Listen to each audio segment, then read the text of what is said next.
Hi everyone, welcome back to Mr. Sleepy Crime. I know many of you enjoy listening to these videos as you fall asleep.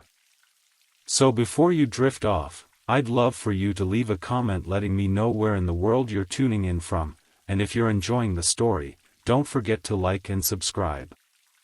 Alright, now let's get comfortable, relax, and dive into tonight's stories.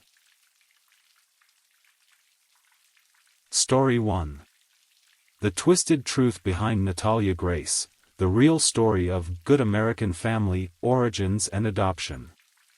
The bitter winter wind howled across the Ukrainian landscape, a fitting backdrop for a story that would one day captivate and disturb an entire nation. Natalia Grace was born in September 2003 into this harsh setting, a country rich in history but riddled with challenges, particularly for its most vulnerable citizens. From her earliest moments, Natalia faced obstacles that most children would never know.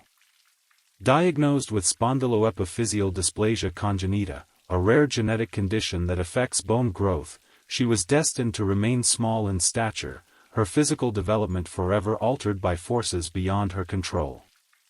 But the true burden Natalia carried wasn't just physical. In a society where difference is often met with isolation, her condition meant a childhood defined by sidelong glances and whispered comments. The double weight of medical difficulties and social exclusion would have been devastating for any child, let alone one without the unconditional support of family. The details of Natalia's early years remain shrouded in mystery, fragments of a story that perhaps no one knows in its entirety. What records exist tell us only the bare minimum, that by 2008, this young girl had been placed for adoption, her ties to any biological family severed, her future hanging in the balance. At just 5 years old, or so the documents claimed, Natalia stood at a crossroads, her path forward uncertain and fraught with questions that would later haunt everyone involved. Meanwhile, thousands of miles away in the tidy suburbs of America, Christine and Michael Barnett were living what many would consider the quintessential American dream. Their home bustled with the joyful chaos of family life, children laughing, dinner table discussions, weekend outings to the park. On the surface, they appeared to be the perfect family, and in many ways, they were exactly that. Christine was the driving force of the household, a woman whose determination and warmth had earned her recognition in their community. Neighbors and friends spoke of her dedication to her children and her fierce advocacy for their needs. Michael, though more reserved than his wife, provided a steady presence, his quiet reliability forming the foundation upon which their family life was built. Together, they navigated the complexities of marriage, parenthood, and career with what seemed like effortless grace. When the Barnetts first learned about Natalia through an adoption agency, something stirred within them.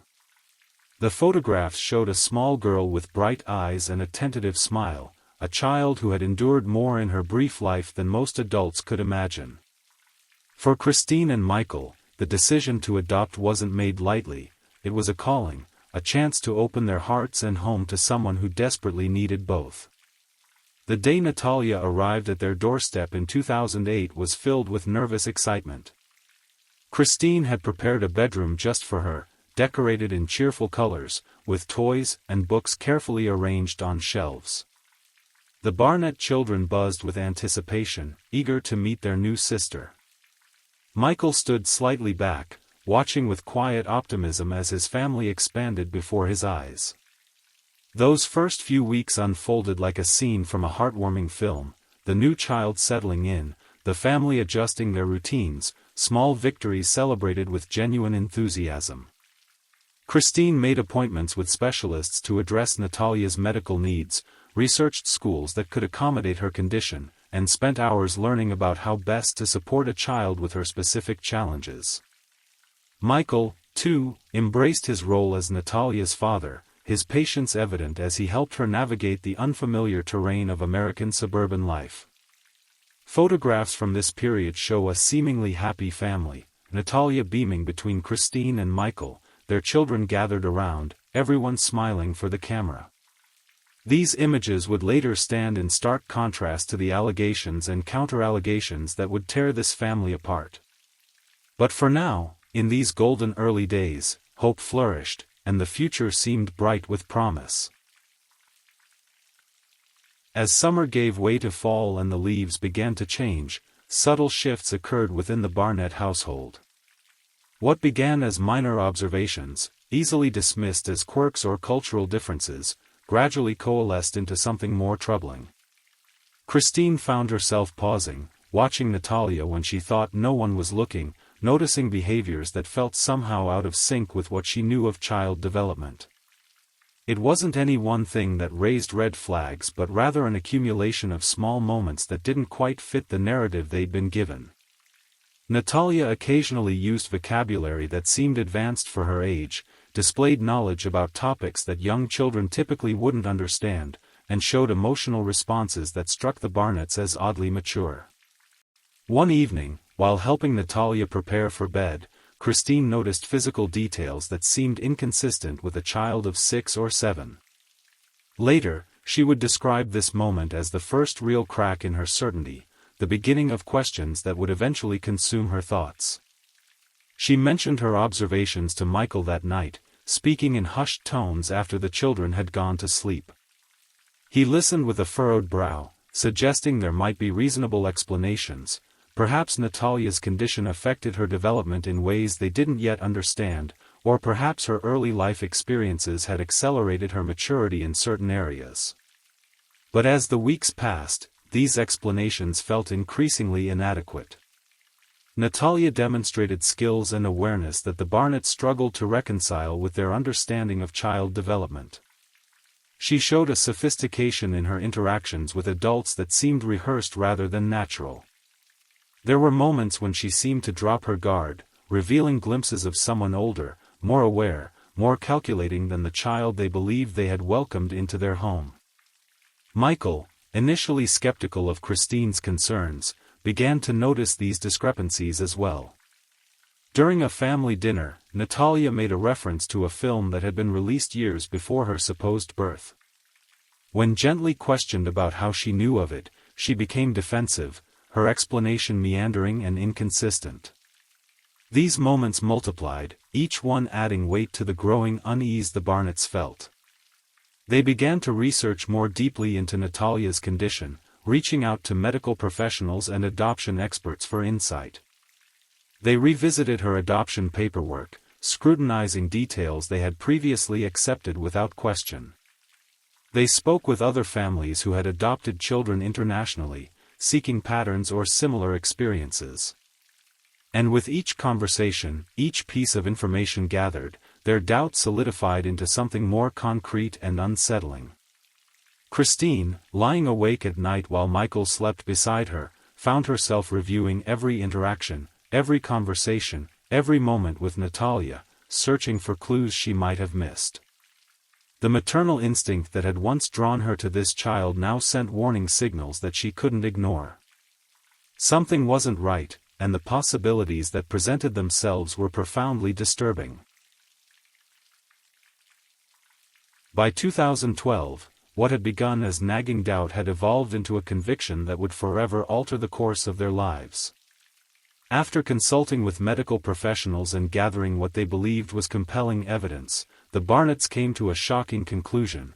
They believed Natalia was not a child at all, but an adult woman, possibly in her late teens or early 20s, who had somehow deceived them and the adoption agency. This realization didn't come as a sudden epiphany but rather as the culmination of years of observation and increasing concern. The Barnetts pointed to specific instances that had led them to this belief, occasions when Natalia had displayed knowledge, behaviors, or physical characteristics inconsistent with childhood. There were the advanced vocabulary and concepts she used in private conversations, the sophisticated manipulation tactics they believed she employed when dealing with conflict, and the physical markers that medical professionals had identified as unusual for a child her supposed age. One particular incident stood out in Christine's recounting of this period. She described waking in the middle of the night to find Natalia standing at the foot of their bed, motionless and expressionless, holding an object that glinted in the dim light filtering through the curtains. When confronted, Natalia had returned to her room without explanation, and the next morning had behaved as though nothing had happened. For Christine, this moment crystallized her fears, not just about Natalia's age, but about her intentions within their family. The decision to take legal action to have Natalia's age officially changed wasn't made impulsively. The Barnetts spent months gathering evidence, consulting with specialists, and agonizing over the implications of their suspicions. They were well aware that their claims would sound fantastical to outsiders, reminiscent of a horror movie plot rather than real life. Yet they remained convinced that they were uncovering a truth that needed to be acknowledged, for their safety and for Natalia's appropriate care. In court, they presented their case with a mixture of determination and apparent fear. Medical examinations were submitted as evidence, X-rays that experts testified showed bone density and fusion points consistent with a young adult rather than a child, dental analyses that suggested similar conclusions. They shared their personal observations and concerns, painting a picture of a household gradually destabilized by doubt and fear. The court proceedings were lengthy and complex, with testimony from various experts weighed alongside the Barnetts' personal accounts. Eventually, in a decision that would later prove controversial, the court ruled in their favor. Natalia's birth year was legally changed from 2003 to 1989, effectively reclassifying her as an adult in her early 20s rather than a child under the Barnetts' care. For Christine and Michael, this ruling brought a sense of validation, an official acknowledgement of what they had come to believe was the truth. It also marked a profound shift in their relationship with Natalia. No longer legally obligated to care for her as a child, they began to make arrangements for her to live independently, a transition that they justified as appropriate given her newly recognized adult status. The apartment in Lafayette, Indiana, was small but adequate, one bedroom, a modest kitchen, a living area that caught the morning light. The Barnetts had chosen it carefully, considering proximity to resources Natalia might need and ensuring it was within their budget to cover the rent for the foreseeable future.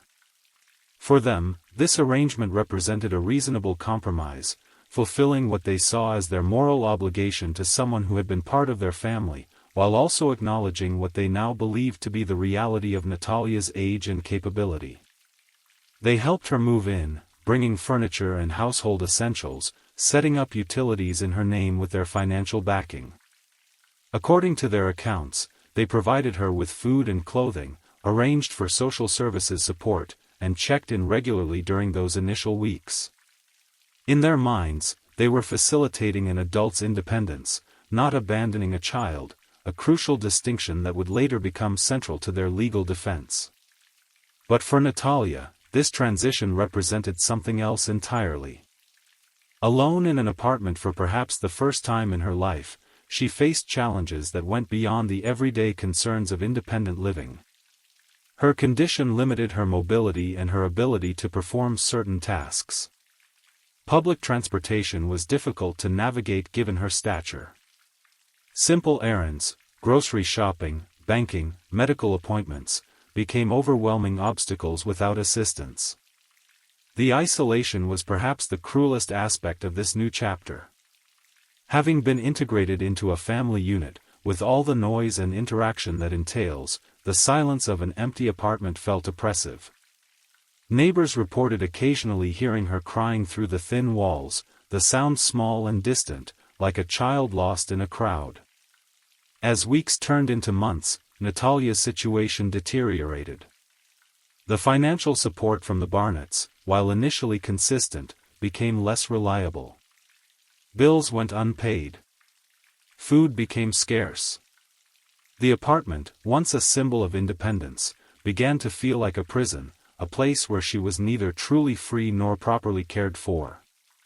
Meanwhile, the Barnetts were moving on with their lives.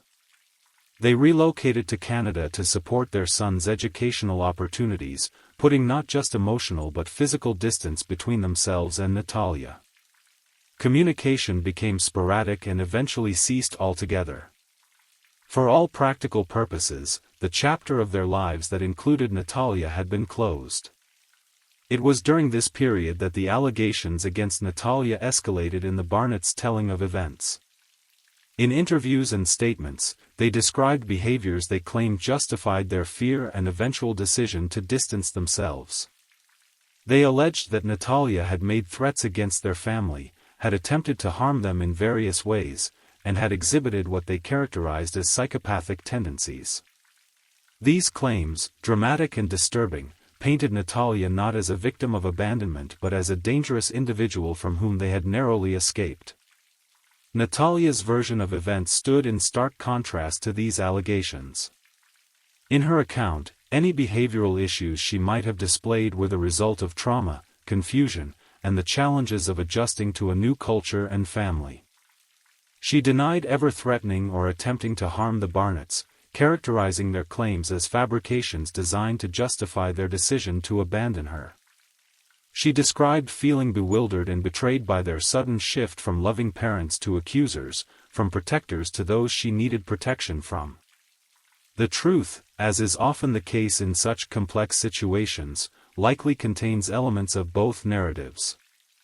The Barnetts may genuinely have believed they were in danger, their perceptions colored by fear and confusion. Natalia may indeed have struggled with behavioral issues stemming from her difficult early life, issues that manifested in ways the Barnetts weren't equipped to understand or address. And in the space between these perspectives lies the tragedy of a family torn apart by mistrust and a system ill-prepared to offer solutions. Just when it seemed Natalia's story couldn't become more complex, a new chapter began, one that would both challenge the Barnetts' narrative and offer Natalia a second chance at finding family. Antoine and Cynthia Mans, a couple with children of their own, learned about Natalia's situation through their church community. Unlike the Barnetts, who had come to view Natalia with suspicion and fear, the Mans approached her with open hearts and minds.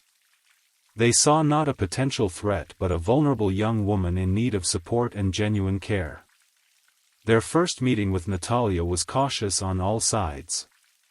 The Mans had heard rumors about the Barnetts' claims, while Natalia had every reason to be wary of another family expressing interest in her welfare.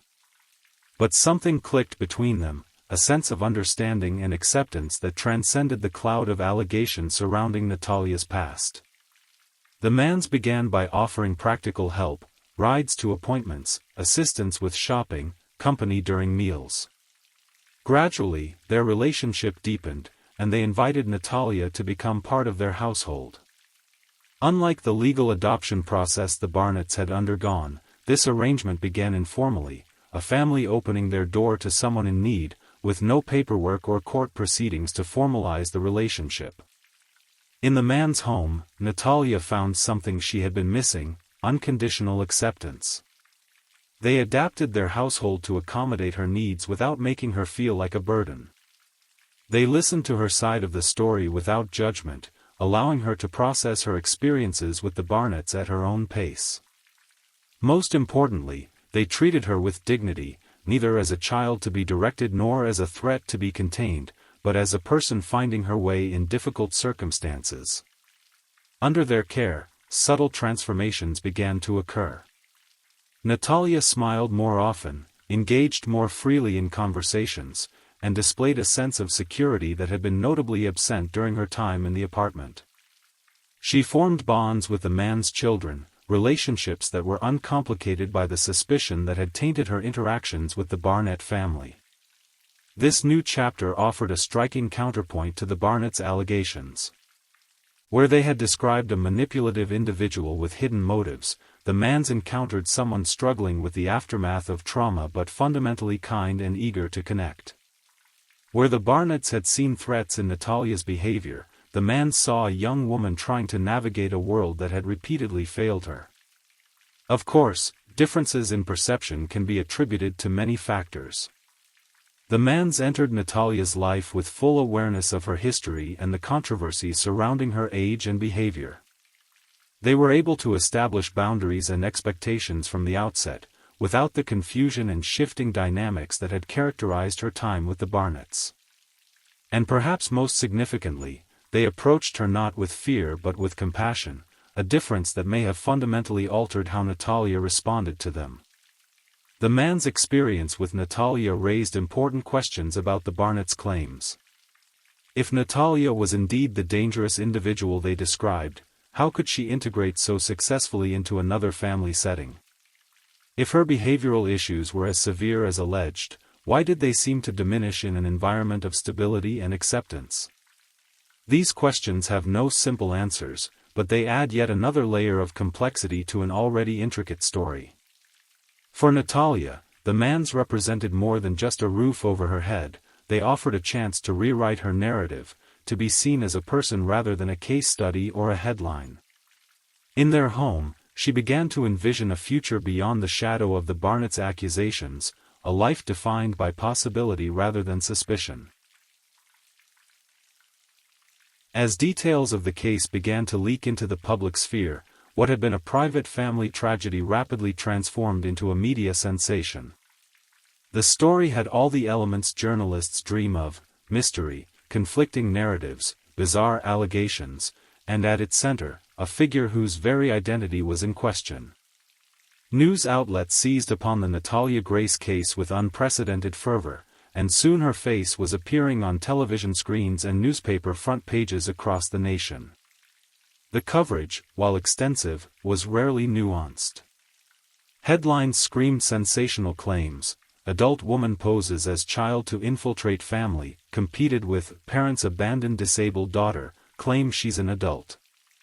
Morning talk shows invited experts to weigh in on the probability of an adult successfully impersonating a child, while true crime enthusiasts dissected every available detail on podcasts and online forums. In this media circus, the truth became increasingly elusive.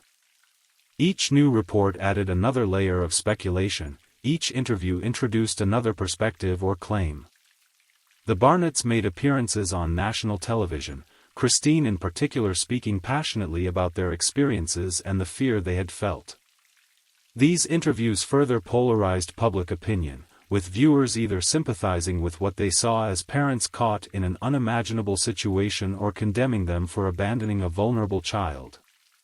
Social media amplified the division, with hashtags supporting either hashtag Team Natalia or hashtag Team Barnett trending on various platforms.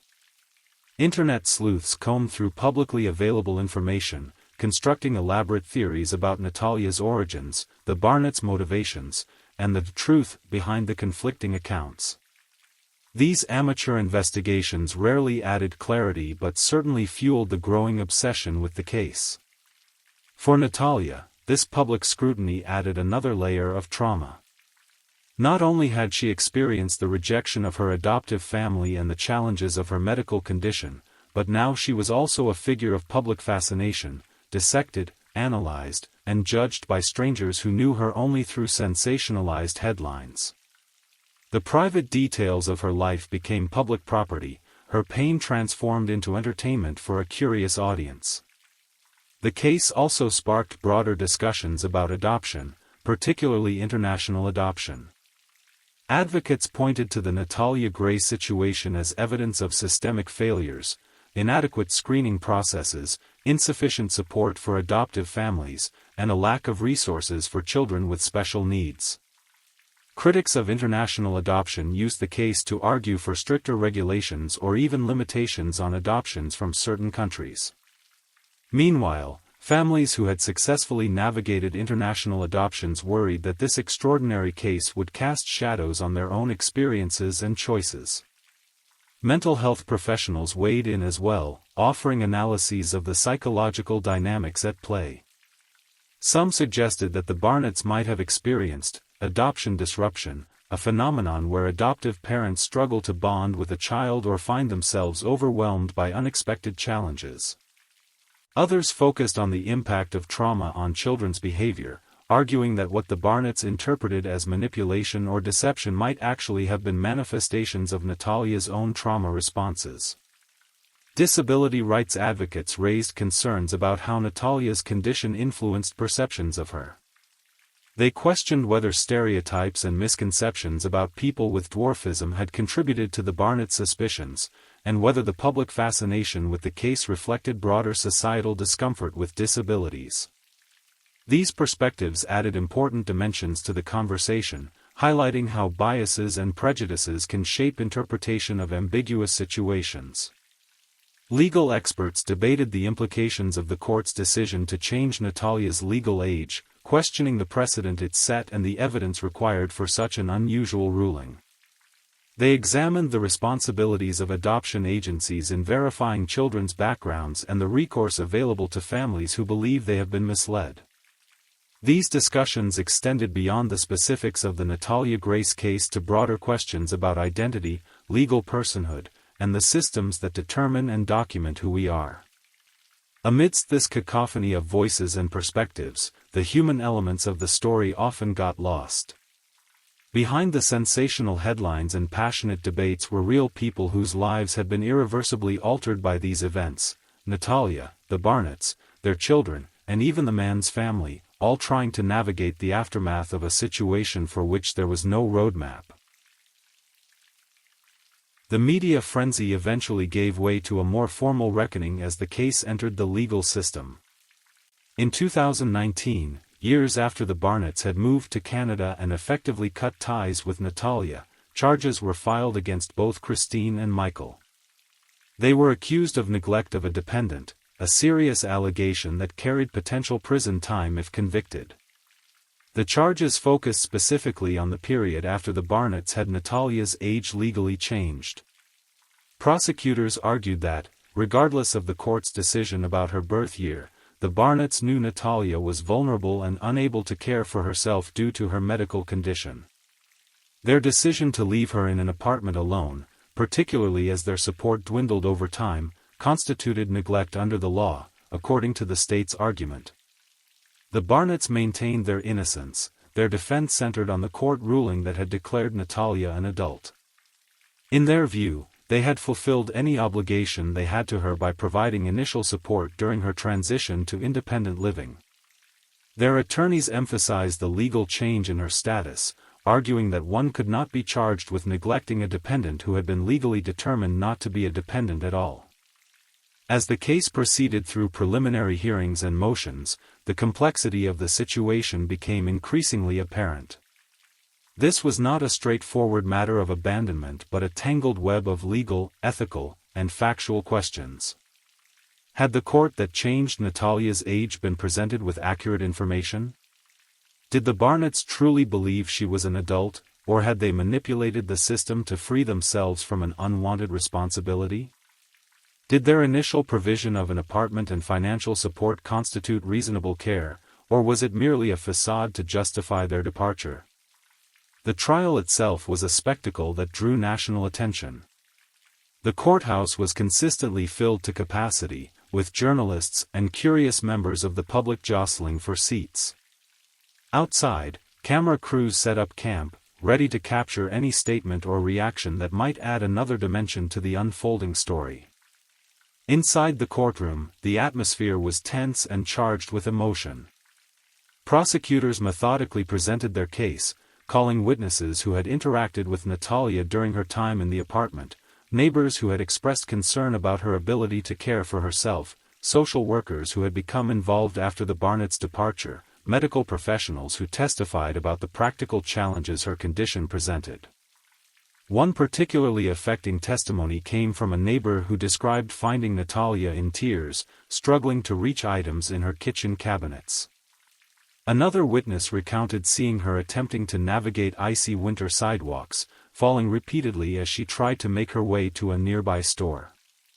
These accounts painted a picture of vulnerability and isolation that contrasted sharply with the Barnetts' assertion that they had left an adult capable of self-sufficiency. The defense countered with their own witnesses, including experts who had been involved in the age change proceedings.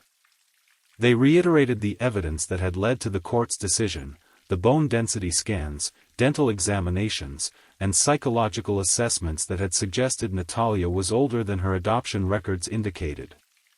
They presented the Barnetts not as neglectful parents but as victims of a system that had placed them in an impossible situation, forcing them to make difficult choices without adequate support or information. Christine and Michael themselves took the stand, their testimonies offering a window into the fear and confusion they claimed had dominated their later interactions with Natalia. Christine, in particular, spoke with evident emotion about the allegations she had previously made, the threats, the disturbing behaviors, the growing certainty that Natalia was not who they had been led to believe. Michael's testimony was more measured but aligned with Christine's account in its essential details. Natalia's testimony, when she finally took the stand, provided the counterpoint to these narratives. Speaking softly but clearly, she denied the most serious allegations the Barnetts had made. She acknowledged having behavioral issues at times but attributed them to the trauma of her early life and the challenges of adjusting to a new family and culture.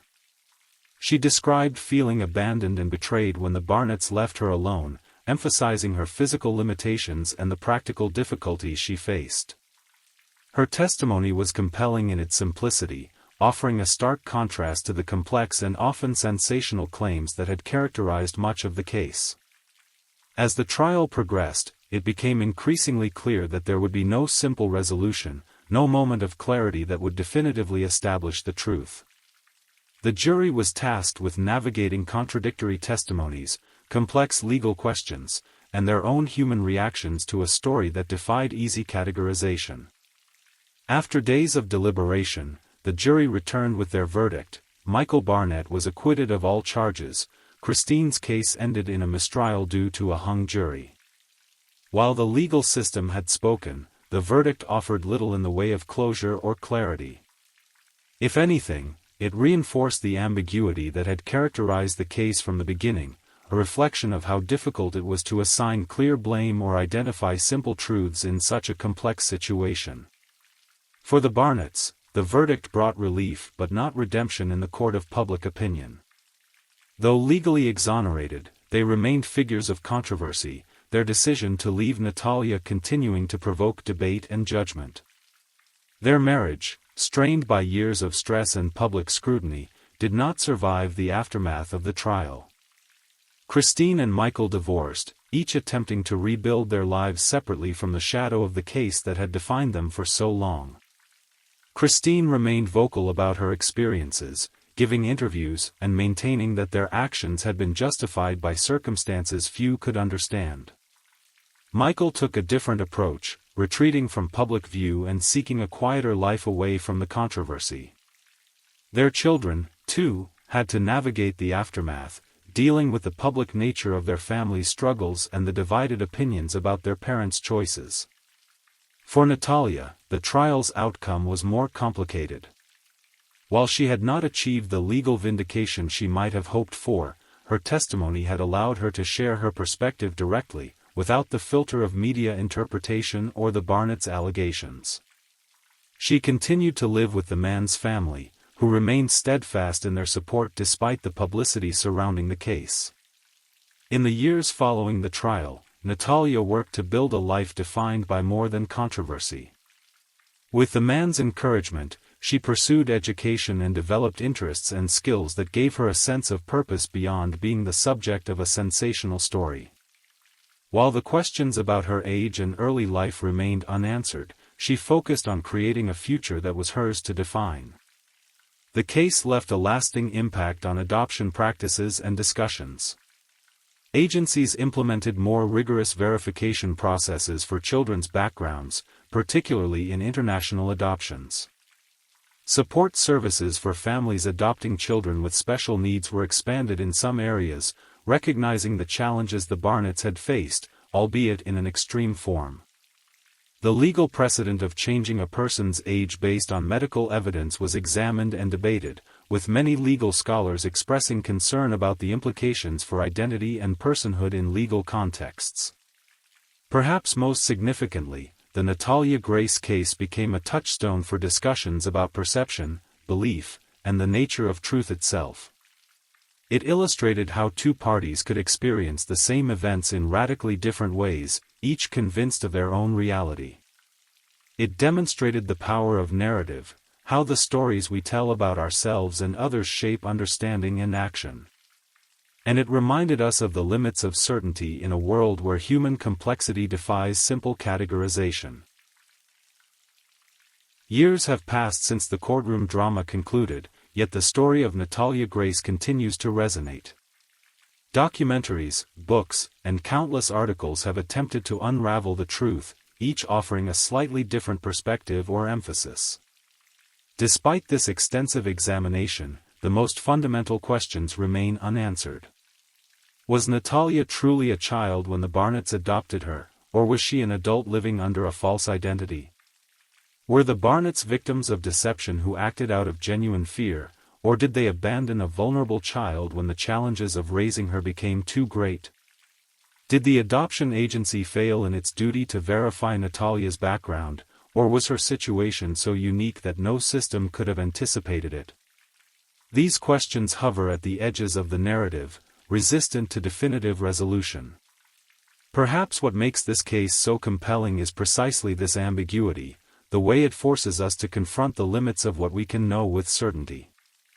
In a world that often demands clear heroes and villains, the Natalia Grace story offers only complex humans making difficult choices in extraordinary circumstances.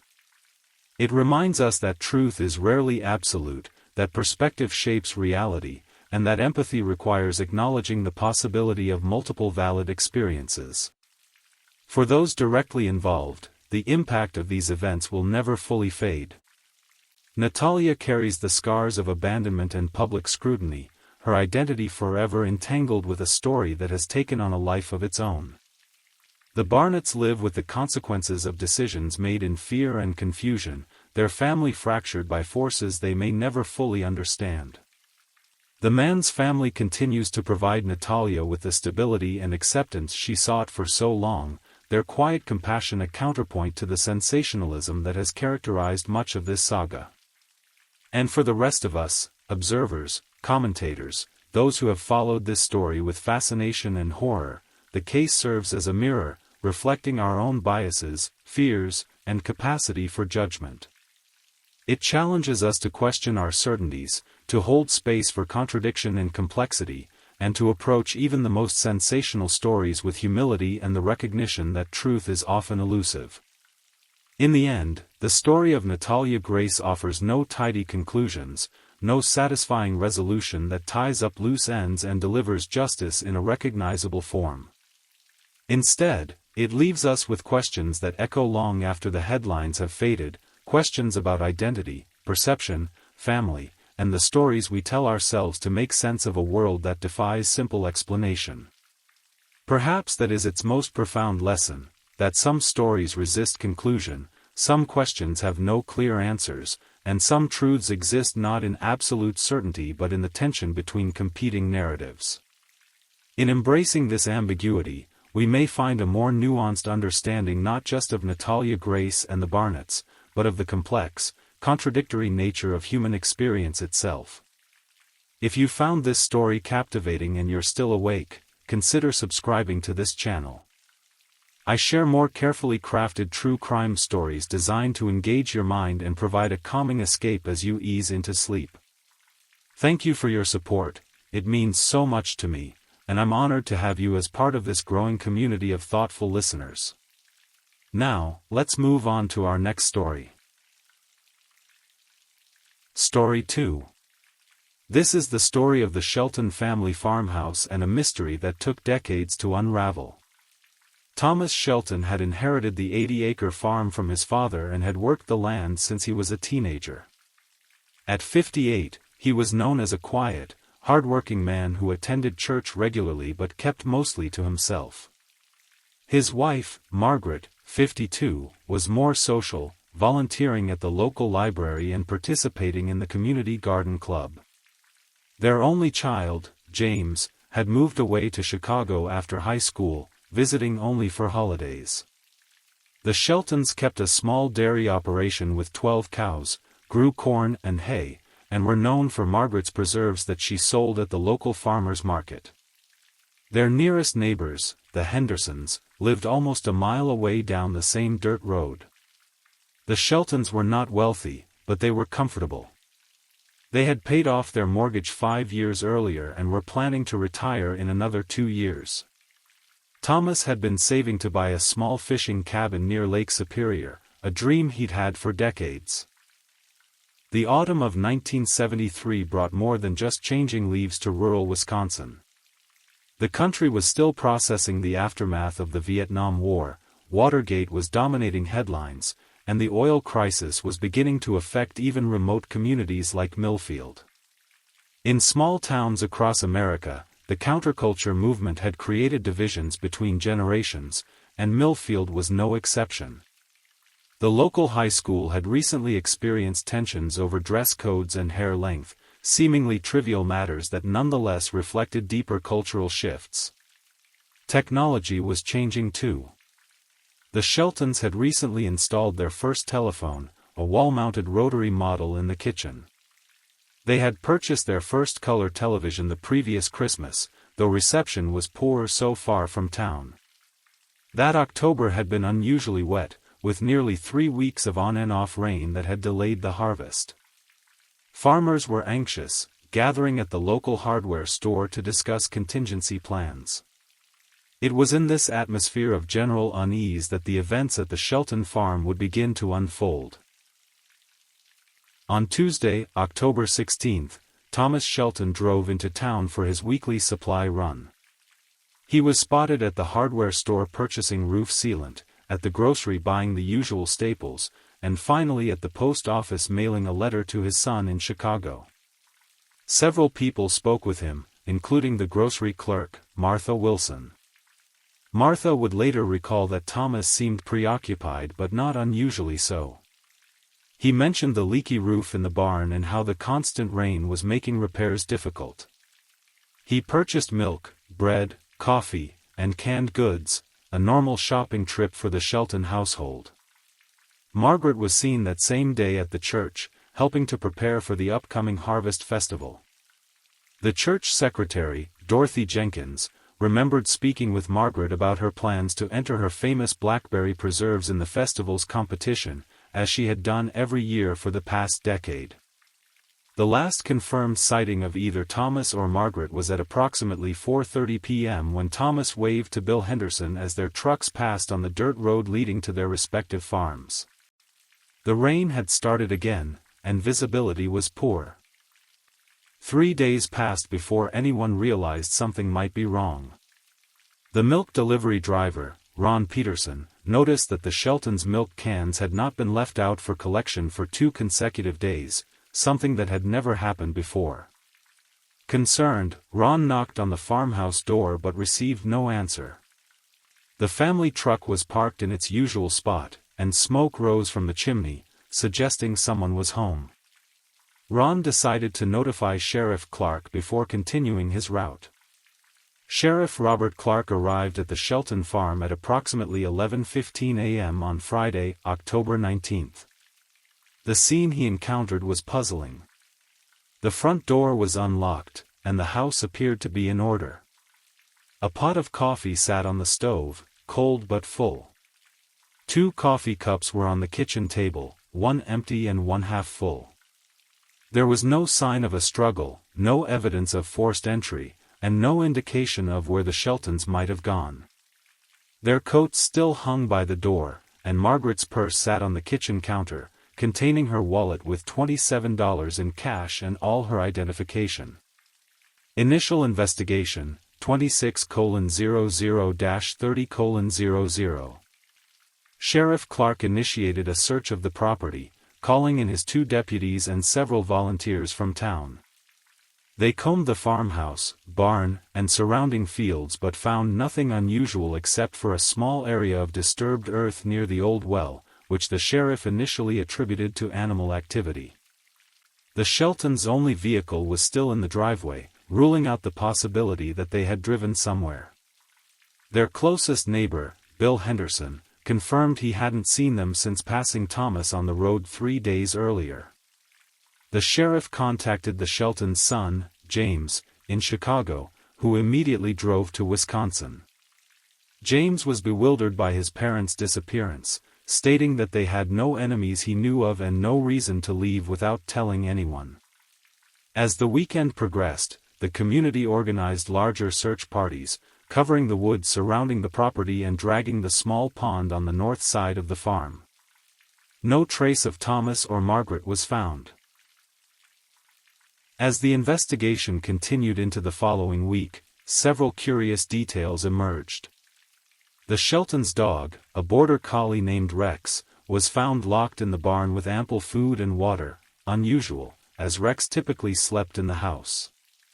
James identified a few items that seemed to be missing: his father's shotgun, which normally hung above the fireplace, his mother's silver locket, which she wore every day, and a small metal cash box that his father kept in his desk drawer.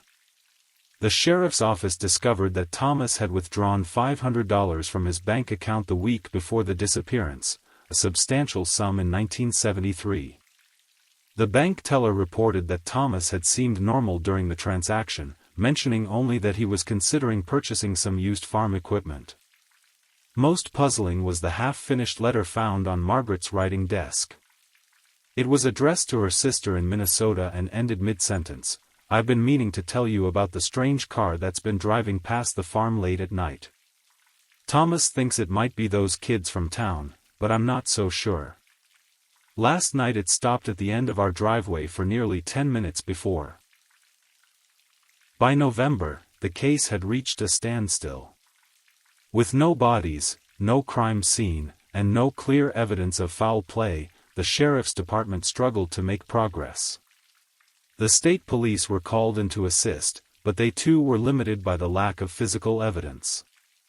The community remained vigilant, but as weeks turned into months, the disappearance of Thomas and Margaret Shelton began to fade from daily conversation.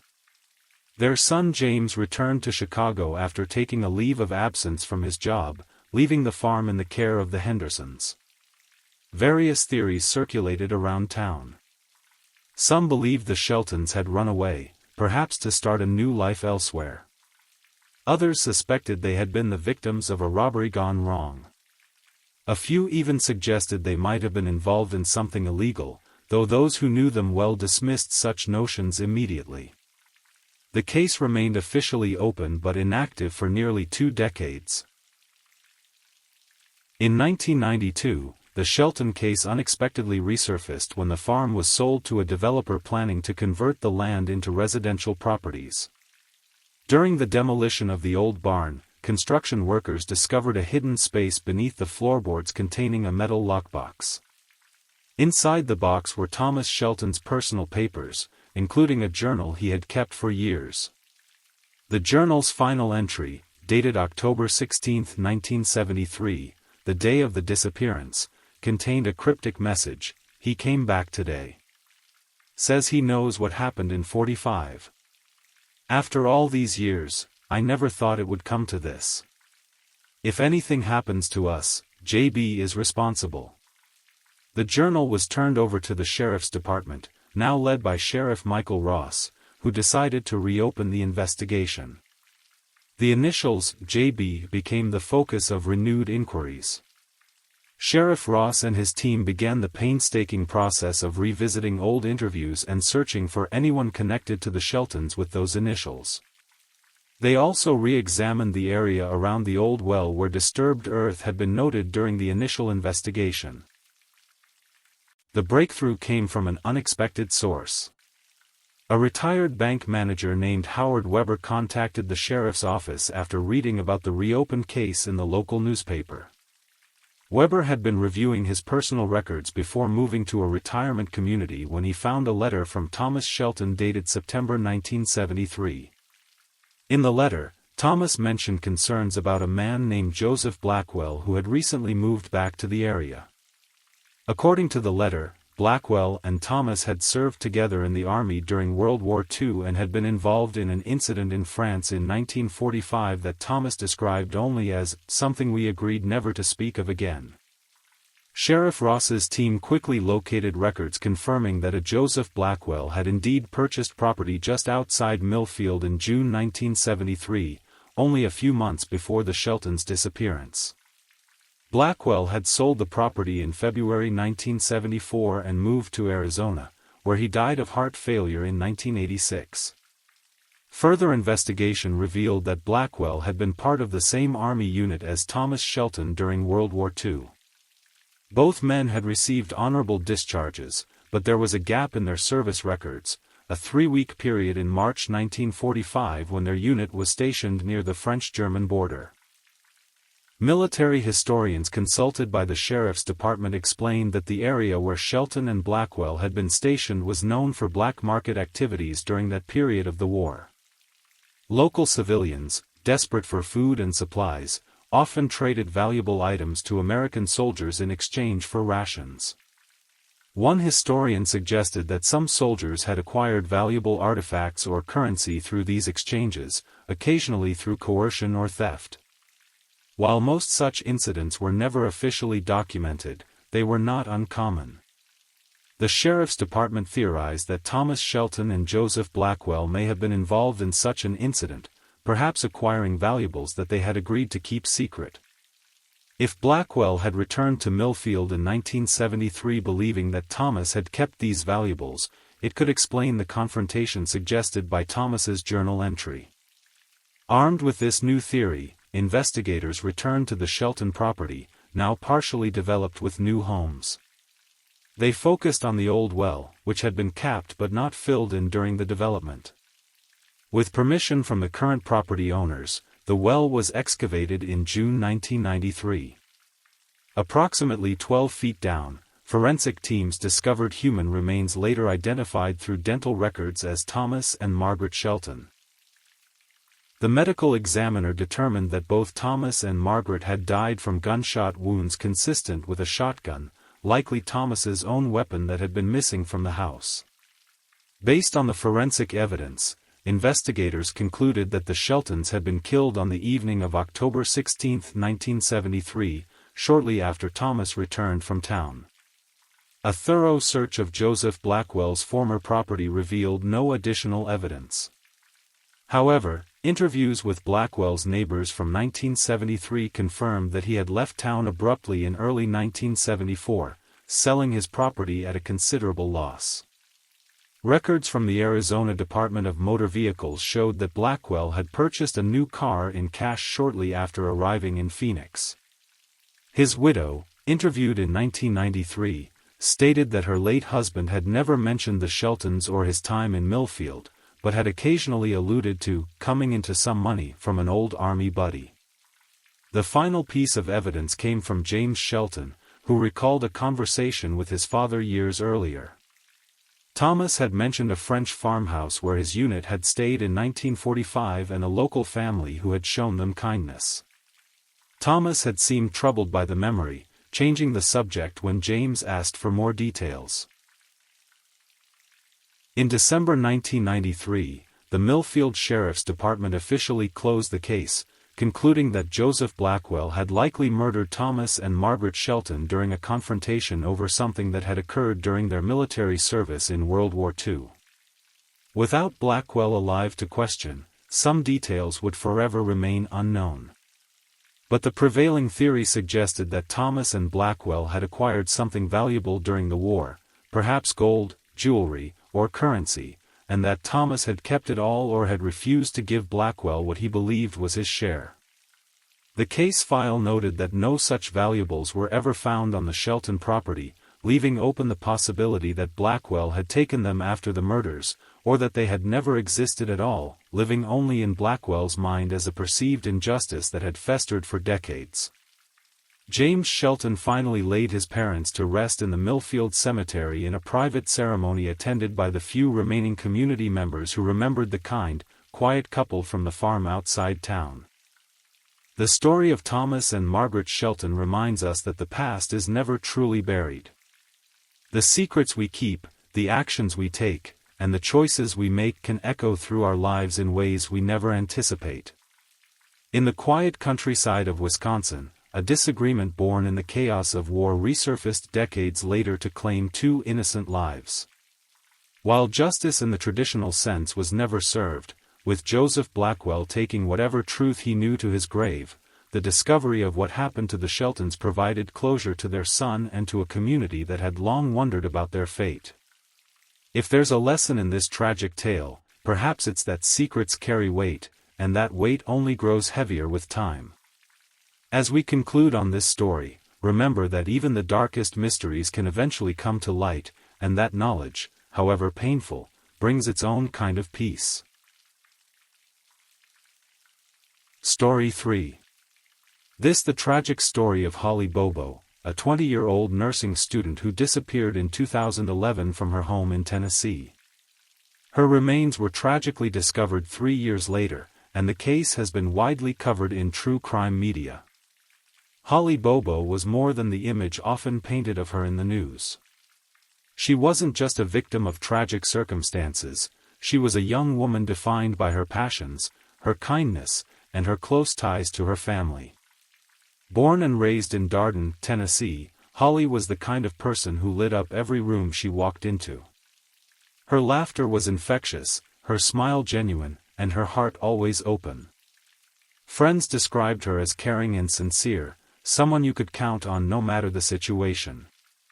She carried herself with quiet confidence, a testament to the values instilled by her family. The Bobos were a close-knit family rooted deeply in their community. Holly's parents, Dana and Karen, were pillars of strength, hardworking, loving, and dedicated to raising their children with unwavering support and encouragement. Holly's older brother, Clint, shared a bond with her that only siblings truly understand. They grew up together in the same home, exploring the woods that surrounded their property, sharing laughter and memories that would later become bittersweet reminders of the life they had before April 2011. Holly had always been driven, pursuing her nursing degree with determination and purpose. She wasn't just a student, she was someone who believed in making a difference. Her aspiration to become a nurse was born out of her natural empathy and desire to help others. She envisioned a future where she could touch lives in meaningful ways, offering care and compassion to those in need. Her family, particularly her mother, often remarked on her dedication, not just to her studies but to her dream of making the world a better place. Darden, the town Holly called home, mirrored her personality in many ways. It was a quiet, unassuming community nestled among rolling hills and dense forests, where neighbors looked out for one another and life followed a predictable rhythm. It wasn't a town where you'd expect anything out of the ordinary to happen. Days were slow and steady, punctuated by small-town gatherings and a sense of safety that came from knowing everyone around you. Holly thrived in this environment, surrounded by people who cherished her and celebrated her accomplishments. As spring settled over Darden, the woods surrounding Holly's home came alive with the sights and sounds of the season. The trees swayed gently in the breeze, their leaves casting dappled shadows on the ground below. The air was fresh, carrying hints of blooming flowers and the promise of warmer days ahead. It was an idyllic setting, one that Holly knew well.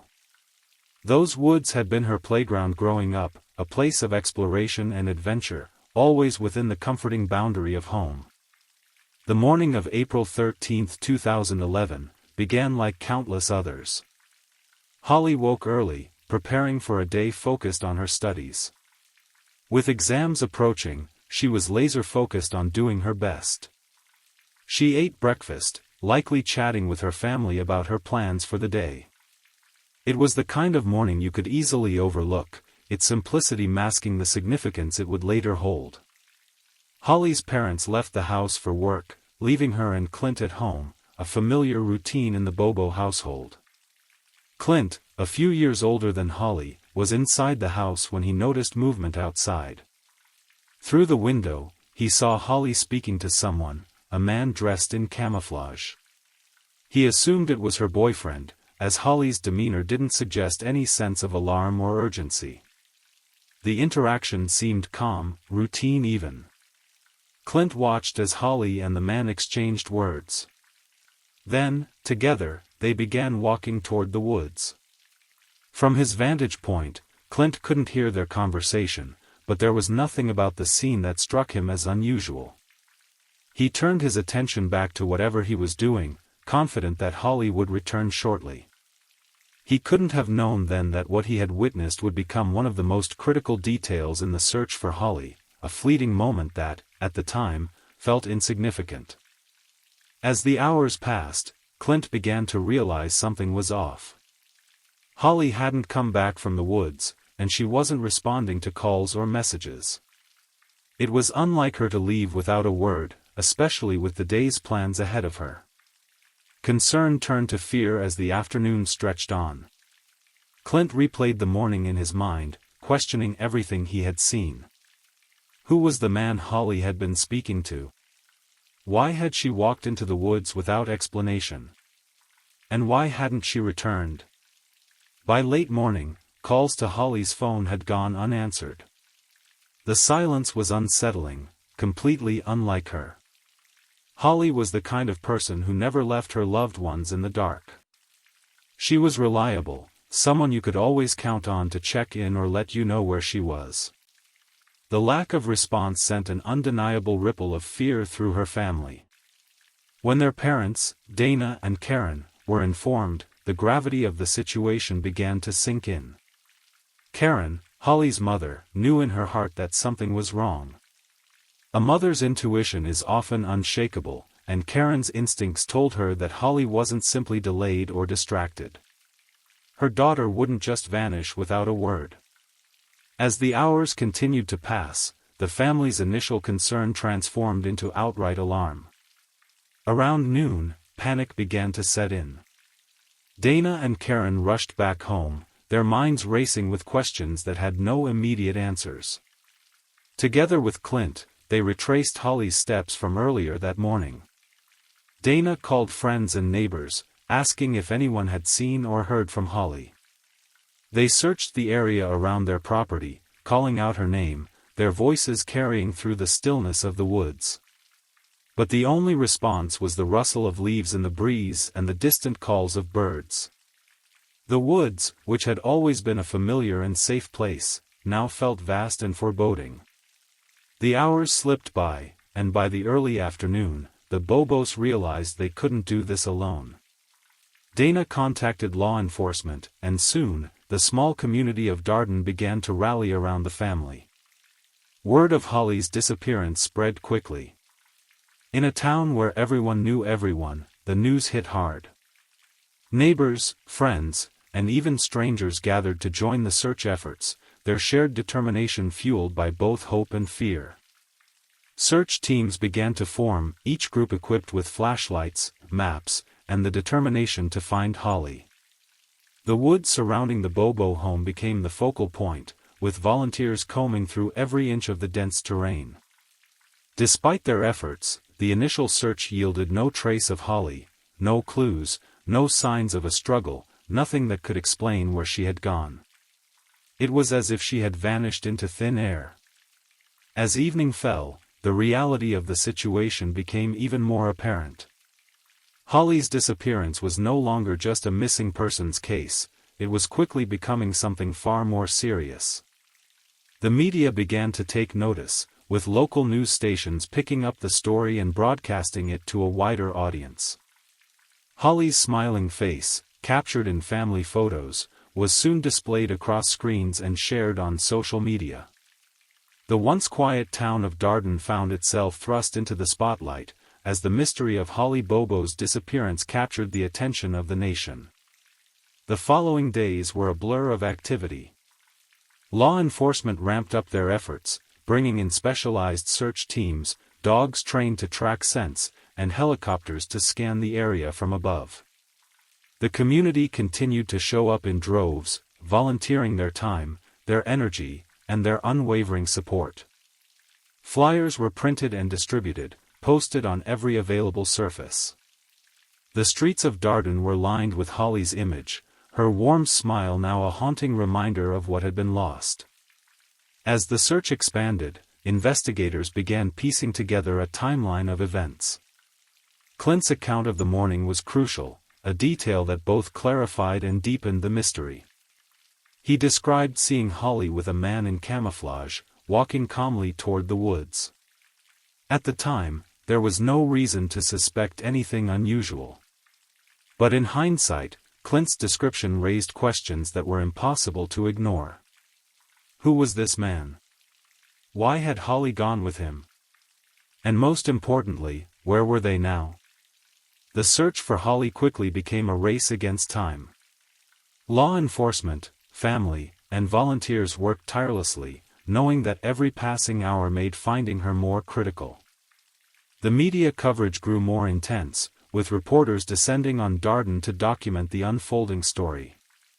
Holly's name became known across the country, her disappearance striking a chord with people from all walks of life.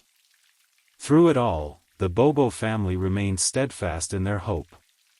They appeared before cameras, pleading for Holly's safe return and urging anyone with information to come forward. Their heartbreak was evident, but so was their resilience. They refused to give up, even as the days turned into weeks and the initial wave of search efforts began to slow. For them, every moment was a reminder of Holly's absence, a void that could only be filled with answers. As the days turned into weeks, the mystery of Holly Bobo's disappearance consumed the small town of Darden. What began as a frantic local search had grown into a massive investigation involving state and federal authorities. Law enforcement combed through every lead, determined to uncover the truth about what had happened to Holly after she was last seen walking into the woods. From the outset, the case was fraught with challenges. The lack of physical evidence at the scene of her disappearance left investigators with more questions than answers. Volunteers had covered miles of dense terrain, hoping to find something, anything, that would point to Holly's whereabouts. But the woods remained silent, withholding their secrets, leaving her family and the community in agonizing limbo. With no immediate breakthroughs, investigators began piecing together a timeline. Clint's account of the morning Holly vanished became crucial to understanding the sequence of events. His description of the man dressed in camouflage walking alongside Holly raised concerns. Who was this person, and why had Holly gone with him willingly? While Clint initially believed the man was Holly's boyfriend, investigators quickly ruled that out. The search for this unidentified figure became a central focus of the investigation. As the months passed, the case attracted widespread attention, and tips began pouring in from across the country. Some leads seemed promising, while others were far-fetched or impossible to verify. Investigators followed each one, but progress was painstakingly slow. The emotional toll on the Bobo family was immense. Every day without answers felt like an eternity, yet they held on to hope that Holly would be found. 3 years had passed since Holly Bobo's disappearance, yet her family never gave up hope. The search for Holly had transformed into a relentless pursuit of answers, fueled by love, determination, and the support of a grieving yet united community. During those years, countless volunteers and investigators scoured the countryside, the dense woodlands, and rural areas near Darden, Tennessee, driven by the belief that Holly deserved to be found. Yet despite their efforts, the woods kept their silence. Then, on September 7, 2014, everything changed. Hunters exploring a wooded area in Decatur County, less than 10 miles from Holly's home, made a chilling discovery. Skeletal remains were scattered in the underbrush, partially concealed by the dense foliage that had swallowed Holly whole years earlier. As law enforcement was called to the scene, an overwhelming sense of dread and sorrow permeated the air. The wait for answers was over, but the news no family ever wants to receive had arrived. Dental records confirmed what everyone feared: the remains belonged to Holly Bobo. The moment Holly's identity was confirmed, her family's world shattered. The fragile hope they'd clung to for years dissolved, replaced by the finality of their loss. Holly, their bright, loving daughter and sister, had been taken from them in the cruelest of ways. The pain was indescribable, a deep, gnawing grief that could never fully be expressed in words. Her mother, Karen, would later describe the devastating mix of emotions: relief that Holly had been found, anger at the senselessness of it all, and heartbreak that the little girl she had raised would never come home. For the community of Darden, Holly's discovery was a heavy blow. The town had rallied together in the wake of her disappearance, pouring their energy into search efforts, fundraisers, and vigils, all in the hope of bringing her home. Now, they were confronted with the harsh reality that the vibrant young woman they had cherished was gone forever. The discovery of her remains brought closure but also reignited the pain and shock that had been simmering since the day she went missing. As investigators processed the site where Holly's remains were found, they unearthed key evidence that would later play a pivotal role in the case against Zach Adams and his co-conspirators. Forensic analysis revealed clues that corroborated the accounts provided by witnesses like Jason Autry, who had described in chilling detail the events surrounding Holly's murder.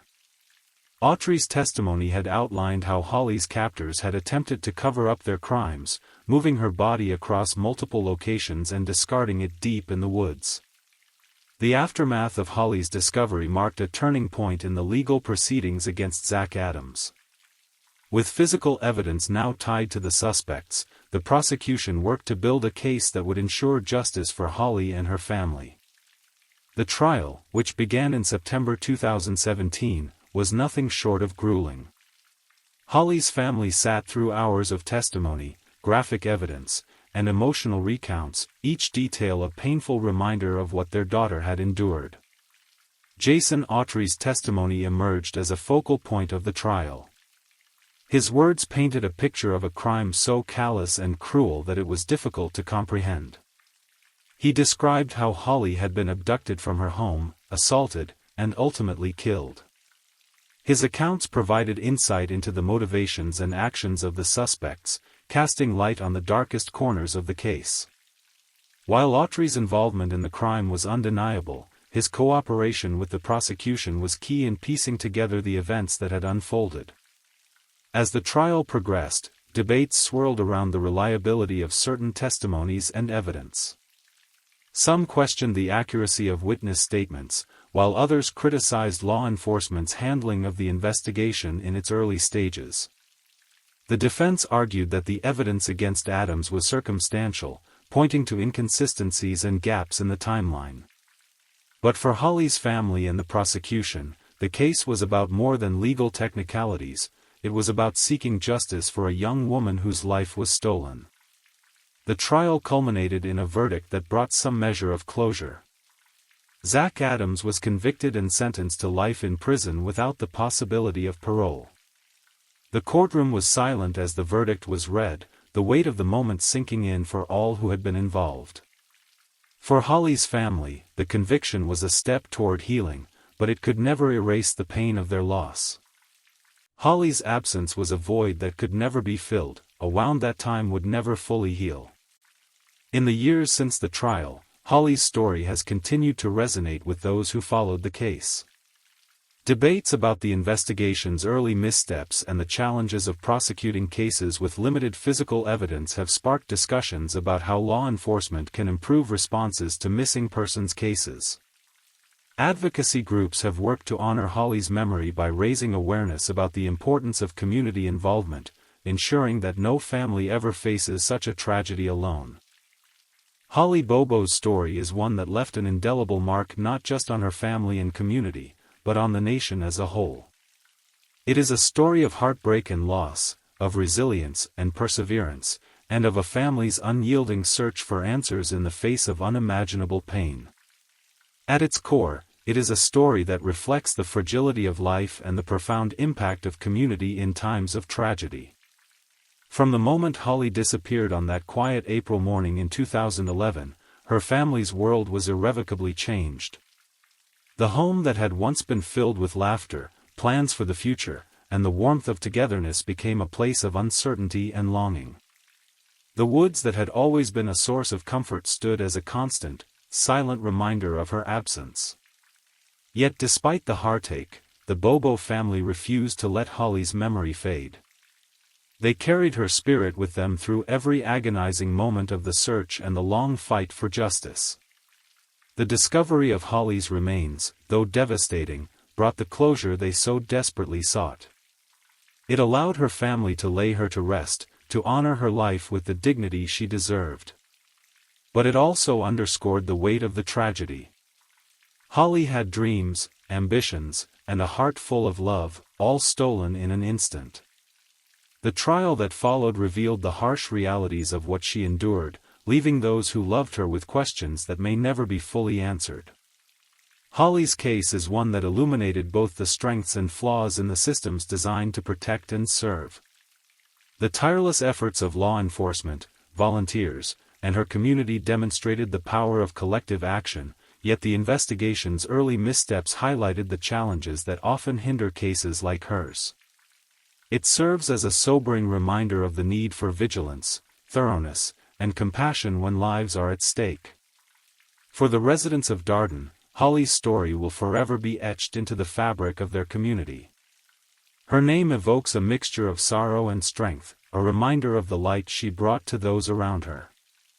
The town that once moved at a gentle, predictable pace was forever changed by the events of April 13, 2011.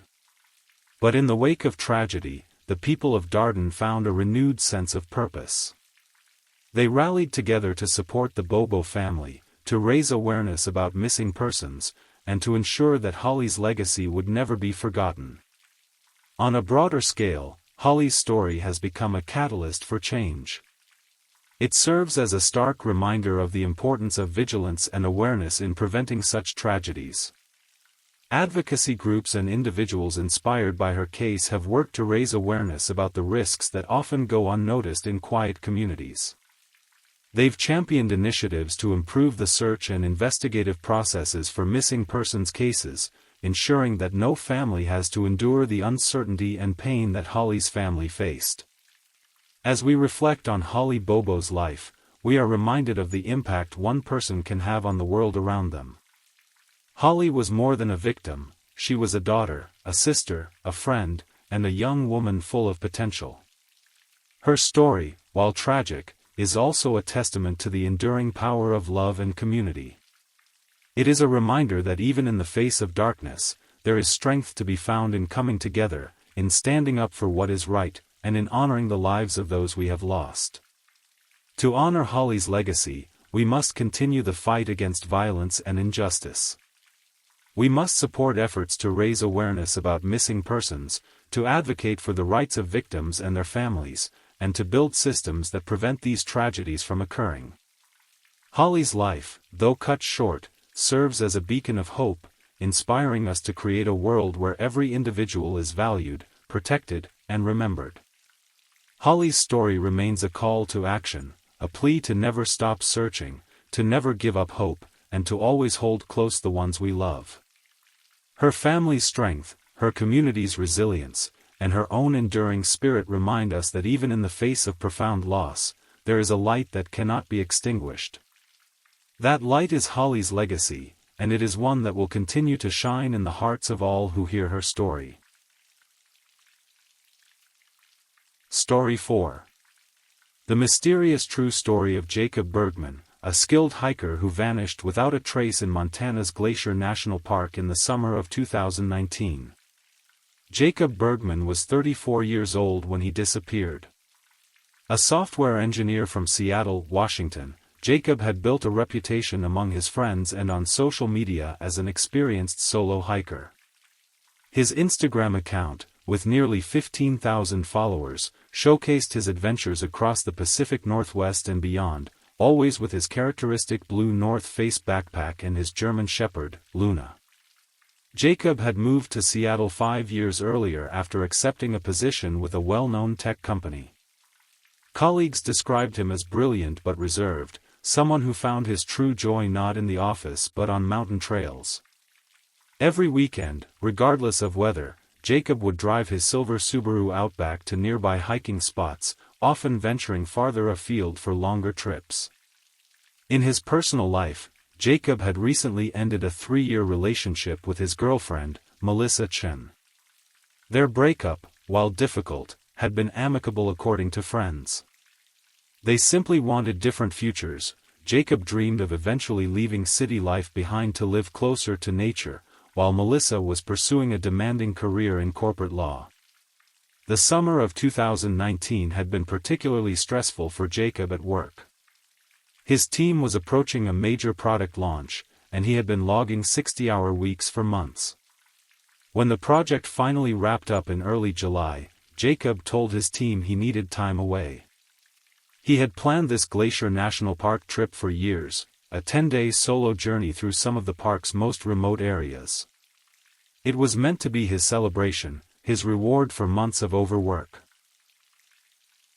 On July 15, 2019, Jacob arrived at Glacier National Park. The weather was perfect, clear blue skies and comfortable temperatures in the low 70s. Park records show that he checked in with rangers, submitted his detailed itinerary, and received the necessary backcountry permits for his planned route. Jacob's plan was ambitious but not unreasonable for someone with his experience. He would begin at the Many Glacier entrance, following the Iceberg Lake Trail before connecting to more remote paths leading deeper into the wilderness. His route would take him through areas known for spectacular views but sparse human traffic, especially in the midweek periods. The last confirmed sighting of Jacob came from another hiker, Danielle Morales, who was returning from a day hike with her husband. They passed Jacob on the trail around 2:30 p.m. on his first day. Danielle later recalled to investigators that Jacob seemed totally in his element, relaxed, prepared, and excited for his adventure. They chatted briefly about trail conditions ahead, and Jacob mentioned seeing a mother grizzly and cubs from a safe distance earlier that morning. He took a photo with the couple, which would later become a crucial piece of evidence in the investigation. What stands out in this last known photograph is how thoroughly prepared Jacob appeared. His backpack contained his satellite GPS messenger, bear spray, water filtration system, 10 days of dehydrated food, and emergency supplies. He wore appropriate layers despite the warm day and carried his high-end Nikon camera around his neck. Luna, his shepherd, wore her own pack with her supplies. There was nothing to suggest that tragedy was just hours away. According to Jacob's planned itinerary, he should have made camp that night at a designated backcountry site approximately 7 miles from where he met the Morales couple. Park rangers confirmed that someone did use that site on the night of July 15, based on evidence found later, though they couldn't definitively confirm it was Jacob. On the morning of July 16, Jacob activated his satellite messenger to send a pre-programmed "all is well" message to his sister, Rebecca, in Portland. The GPS coordinates matched his planned location. This would be the last communication anyone would receive from Jacob Bergman. Based on his submitted itinerary, Jacob planned to spend that day hiking another 8 miles to his next camping location, passing through an area called the Grinnell Glacier Basin. This section of trail, while stunningly beautiful with its alpine meadows and crystal lakes, also features steep drop-offs and sections that can become treacherous in poor weather. And the weather did indeed change dramatically on July 16. National Weather Service records show that an unexpected storm system moved into the area around midday, bringing heavy rain, wind gusts up to 50 miles per hour, and temperatures that dropped nearly 30 degrees in just a few hours. Such rapid weather changes are not uncommon in Glacier National Park, but they can create hazardous conditions even for experienced hikers. When Jacob failed to check in with his satellite messenger on the evening of July 16, his sister wasn't immediately alarmed. The siblings had agreed that he might skip communications if battery conservation became necessary or if he was simply too tired after a long day of hiking. But when another day passed with no signal, Rebecca called the park rangers to express her concern. On the morning of July 18, rangers initiated a preliminary search along Jacob's planned route.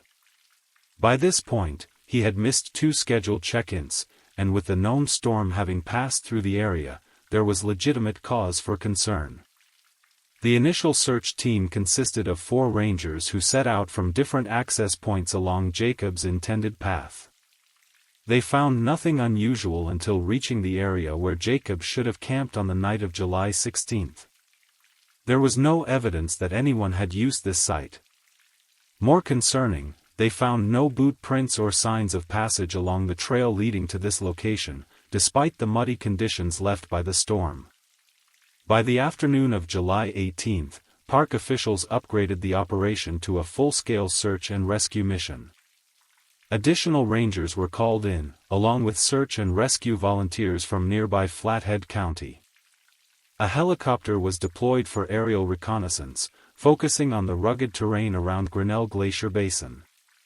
Rebecca Bergman flew in from Portland that evening, bringing with her additional photos of Jacob and Luna, as well as detailed information about her brother's hiking habits and equipment. She also brought something that would prove valuable to search teams: the login information for Jacob's cloud storage, where he habitually uploaded photos during his trips whenever he had service. The last photos in Jacob's cloud account had been taken early on the morning of July 16, showing stunning sunrise views from his first campsite.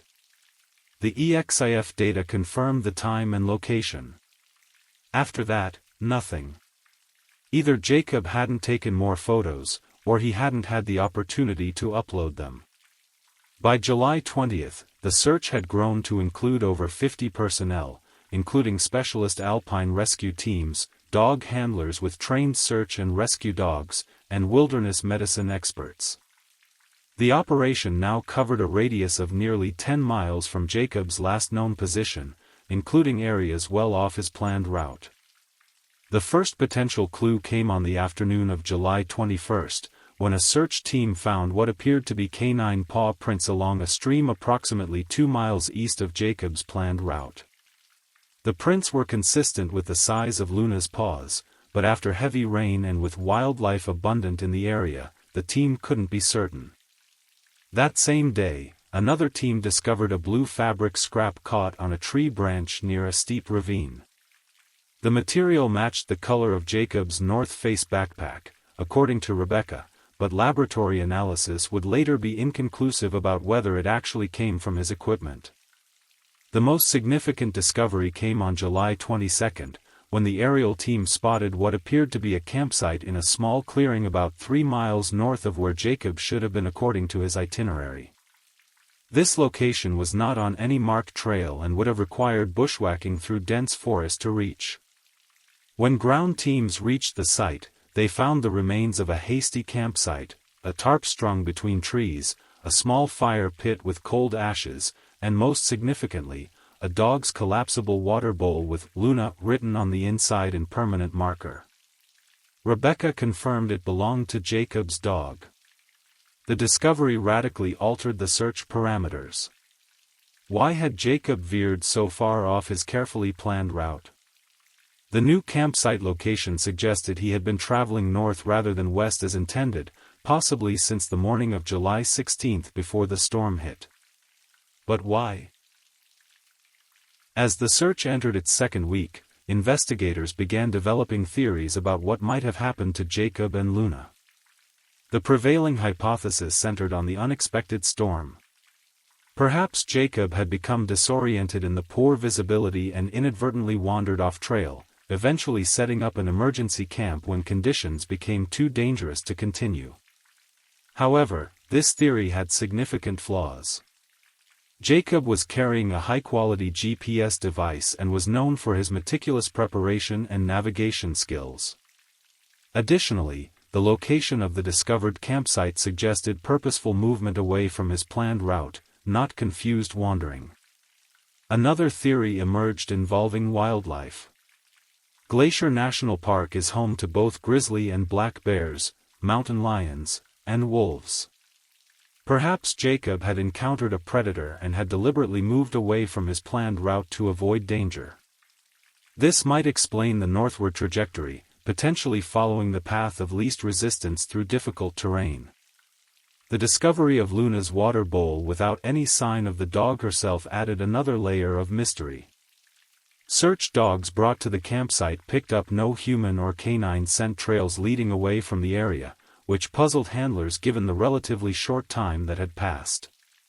By July 25, 10 days after Jacob was last seen, the search operation had covered over 40 square miles of incredibly challenging terrain. Helicopters had logged nearly 50 flight hours, and ground teams had endured punishing conditions including heavy rain, dense underbrush, and dangerous wildlife encounters. On the morning of July 26, as hope was beginning to fade, a search team made a perplexing discovery nearly 6 miles from the found campsite. In a small rocky outcropping near a seasonal waterfall, they found Jacob's satellite messenger device, still functional but powered off. Nearby lay his camera, the lens cracked but the memory card intact. The camera's memory card contained photos taken as recently as the afternoon of July 16, hours after the storm had begun. The images showed increasingly poor weather conditions, with the final photos capturing a landscape shrouded in fog and rain. The last image, taken at 3:47 p.m. according to the metadata, showed Luna apparently alert to something off-camera, her ears perked and body tense. Perhaps most baffling was that these items appeared to have been deliberately placed in the rock outcropping, not dropped or lost in haste. They were partially protected from the elements, suggesting intentional placement rather than accidental loss. But of Jacob himself, there was no sign. No clothing, no backpack, no additional equipment. And still no Luna. The location of these items made little geographical sense in relation to either Jacob's planned route or the discovered campsite. It suggested he had traveled first north, then east, deeper into the wilderness rather than toward any park exit or ranger station. By August 1, 2019, the full-scale search operation was reluctantly scaled back. Park officials, in consultation with search and rescue experts, concluded that the probability of finding Jacob alive after 17 days in the wilderness was extremely low. The operation transitioned from rescue to recovery, with smaller teams continuing periodic searches throughout the remainder of the summer.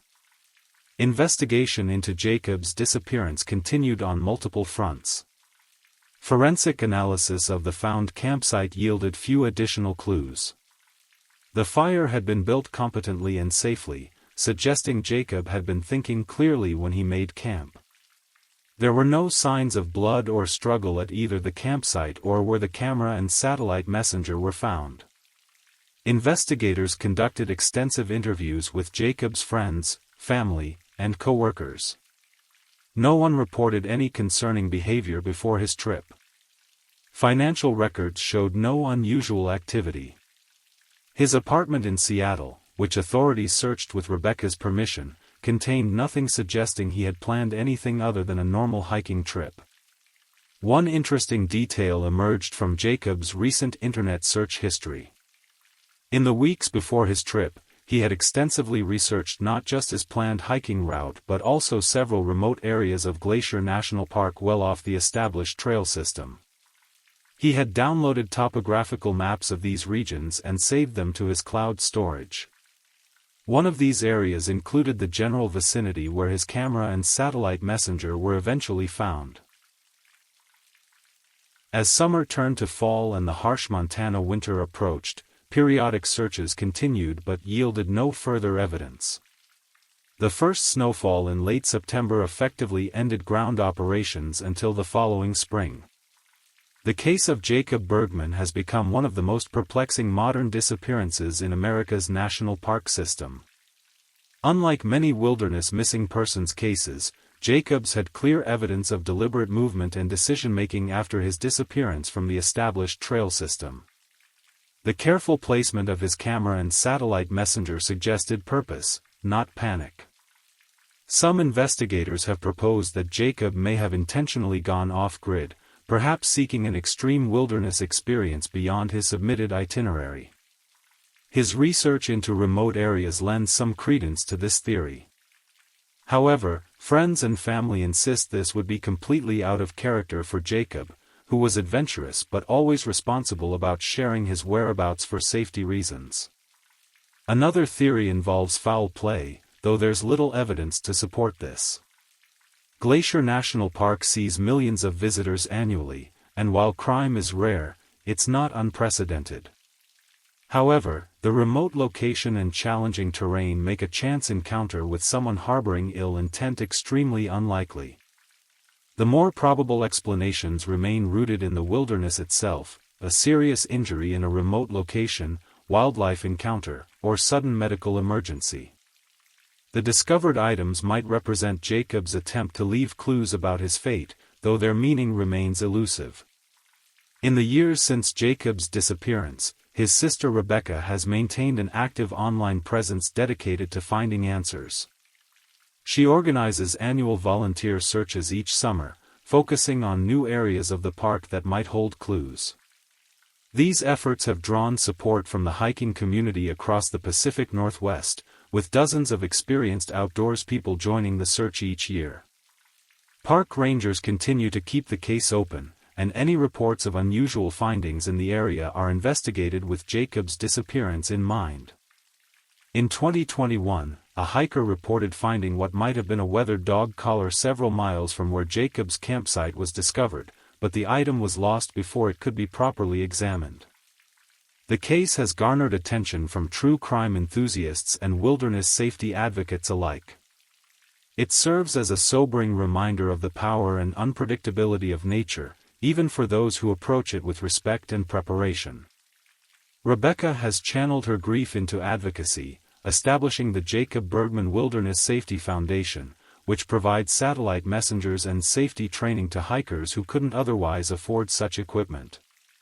The foundation also works with national parks to improve communication systems and search and rescue protocols in remote areas.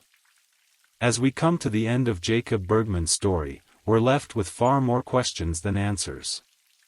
The wilderness of Glacier National Park keeps its secrets closely guarded, and the truth about what happened after that stormy afternoon on July 16, 2019, may never be fully known. What we do know is that Jacob was doing what he loved most, exploring the natural world, seeking connection with wilderness in its purest form.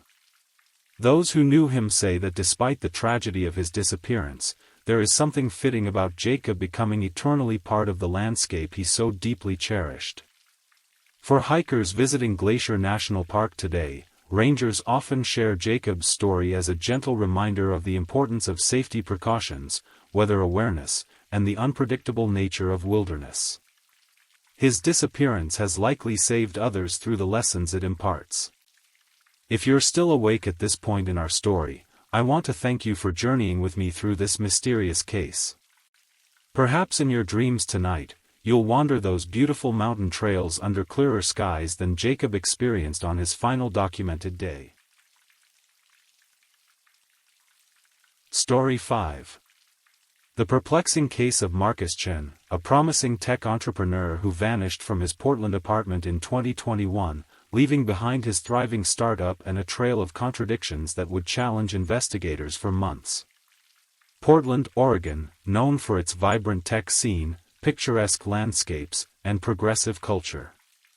In the Pearl District, modern luxury apartments stand alongside converted industrial spaces, creating a neighborhood that perfectly blends the old with the new. It was here, in early March 2021, that 34-year-old Marcus Chen was building his dream. A Stanford graduate with a background in software engineering, Marcus had moved to Portland 3 years earlier to establish his cybersecurity startup, Secure Circle. By all accounts, his company was thriving, having recently secured $4.2 million in series of funding from prominent venture capital firms. Yet, on March 12, 2021, Marcus Chen seemingly vanished, leaving behind his unlocked apartment, his untouched Tesla in the basement garage, and a company on the verge of major expansion. His disappearance would set off a complex investigation that would reveal unexpected layers to a man many thought they knew well. This is the story of a modern disappearance in the digital age, where online footprints can be just as telling as physical evidence, and where success in business doesn't guarantee transparency in one's personal life. Marcus Chen was born to Taiwanese immigrants who settled in San Jose, California in the late 1980s. His parents ran a successful restaurant while emphasizing education as the path to opportunity for their only child. Marcus excelled academically, particularly in mathematics and computer science, eventually earning a scholarship to Stanford University. After graduation, Marcus worked for several tech companies in Silicon Valley, including a 3-year stint at Google's cybersecurity division. Colleagues described him as brilliant but reserved, someone who could solve complex coding problems but often kept to himself during social gatherings. In 2018, Marcus decided to leave the corporate world, moving to Portland to establish Secure Circle, a startup focused on developing encryption software for small businesses. The move surprised many of his colleagues, as he was leaving behind a promising career trajectory at Google. Portland's tech scene welcomed Marcus, and his company quickly gained attention for its innovative approach to affordable cybersecurity solutions. By early 2021, Secure Circle had grown to 15 employees and had just moved into larger offices in downtown Portland. Marcus lived alone in a high-end apartment in the Pearl District, paying $3,800 monthly for a minimalist space with floor-to-ceiling windows overlooking the Willamette River. His neighbors described him as polite but private, often seen leaving early and returning late. On social media, Marcus maintained a carefully curated professional presence. His Instagram account featured Portland landscapes, tech conferences, and occasional hiking trips in the Columbia River Gorge. His LinkedIn profile highlighted his professional accomplishments but revealed little about his personal interests or connections. What few people knew was that Marcus had been seeing a therapist for anxiety and insomnia for the past year. Dr. Sarah Winters would later tell investigators that Marcus expressed concerns about the pressures of running a startup and certain complications in his personal life that he never fully elaborated on during their sessions. Friday, March 12, 2021 began as a typical day at Secure Circle's downtown Portland office. Marcus arrived around 7:30 a.m., earlier than most of his team. Security footage showed him entering the building carrying his usual laptop bag and a coffee from Heart Coffee Roasters, a local cafe he frequented. Throughout the morning, Marcus participated in a video call with potential investors from Seattle, attended a team meeting about upcoming product updates, and had lunch delivered to his office while he worked. Nothing in his behavior suggested distress or unusual activity, according to his executive assistant, Denise Park. At 3:42 p.m., Marcus sent an email to his management team indicating he needed to leave early for a personal appointment, but would be available via phone if needed. Security cameras captured him leaving the building at 3:51 p.m., walking toward his parked Tesla in the company's reserved garage space. This is where things become unclear. Marcus's Tesla left the garage at 4:03 p.m., but traffic cameras lost track of the vehicle as it headed toward the Pearl District. What is known is that Marcus never arrived at any scheduled appointment, because as investigators would later discover, no appointment existed on his calendar. At 5:17 p.m., Marcus's phone registered at his apartment's location. At 8:42 p.m., he sent a text message to his business partner and co-founder, Tyler Washington, "Need to take some time. We'll explain later. Please handle the Seattle meeting on Monday." This would be the last verified communication from Marcus Chen. By Monday morning, concern was growing at Secure Circle. Marcus had missed the important investor meeting, wasn't responding to calls or texts, and hadn't logged into any of the company's systems, highly unusual behavior for someone known for his responsiveness and dedication. Tyler Washington, after trying repeatedly to contact Marcus, drove to his apartment building around noon. The front desk security allowed Tyler access after numerous unanswered calls to Marcus's unit. When they entered the apartment, they found a scene that was both concerning and confusing. The apartment was immaculate, almost unnaturally so. There were no signs of struggle or forced entry. Marcus's passport remained in his desk drawer. His suitcases were in the closet. His Tesla key fob sat on the kitchen counter next to an empty coffee mug. His laptop was missing, but his phone was found plugged in and charging on his nightstand. The only item that seemed out of place was a book on meditation open on his bedside table, with several passages highlighted in yellow. The book, Finding Peace in Chaos, had been purchased online just 3 days earlier. Portland Police Department officially began investigating the disappearance on Tuesday, March 16. Detective Alicia Ramirez, a 10-year veteran of the Missing Persons Unit, was assigned as lead investigator. Her initial assessment noted that while there were no obvious signs of foul play, the circumstances were concerning given the abrupt nature of the disappearance and the professional responsibilities abandoned. Initial searches of Marcus's digital footprint revealed several curious details. His last Google search, conducted at 4:37 p.m. on the day of his disappearance, was for untraceable cash withdrawal methods. 3 days before disappearing, he had transferred $50,000 from his primary checking account to a secondary account at a different bank. His browsing history showed recent visits to websites about wilderness survival and going off the grid. His Amazon account showed recent purchases of a high-end camping backpack, water purification tablets, and a solar-powered charging device, none of which were found in his apartment. When investigators checked his Tesla, they found it parked properly in his assigned spot in the building's garage.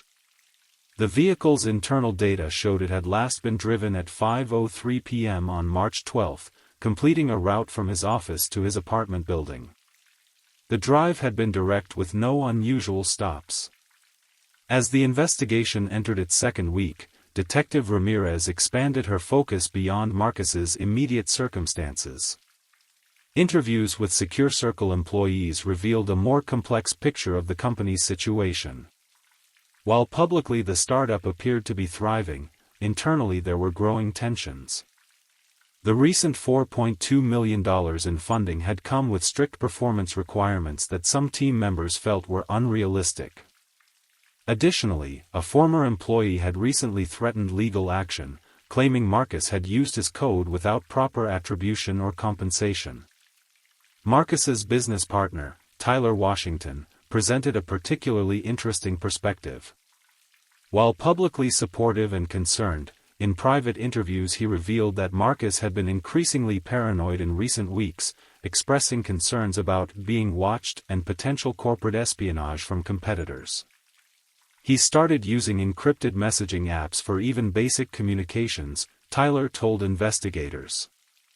He switched between multiple phones and warned me not to discuss company strategies anywhere except our secure conference room, which he had recently swept for listening devices. Financial investigations uncovered another layer of complexity. While Marcus lived comfortably, he wasn't extravagant with his spending. However, investigators discovered regular wire transfers, approximately $5,000 monthly, to an account in Singapore that they couldn't immediately trace to any family member or known connection. Marcus's parents, now retired in California, were devastated by their son's disappearance. They described a dutiful son who called weekly but rarely shared details about his personal life.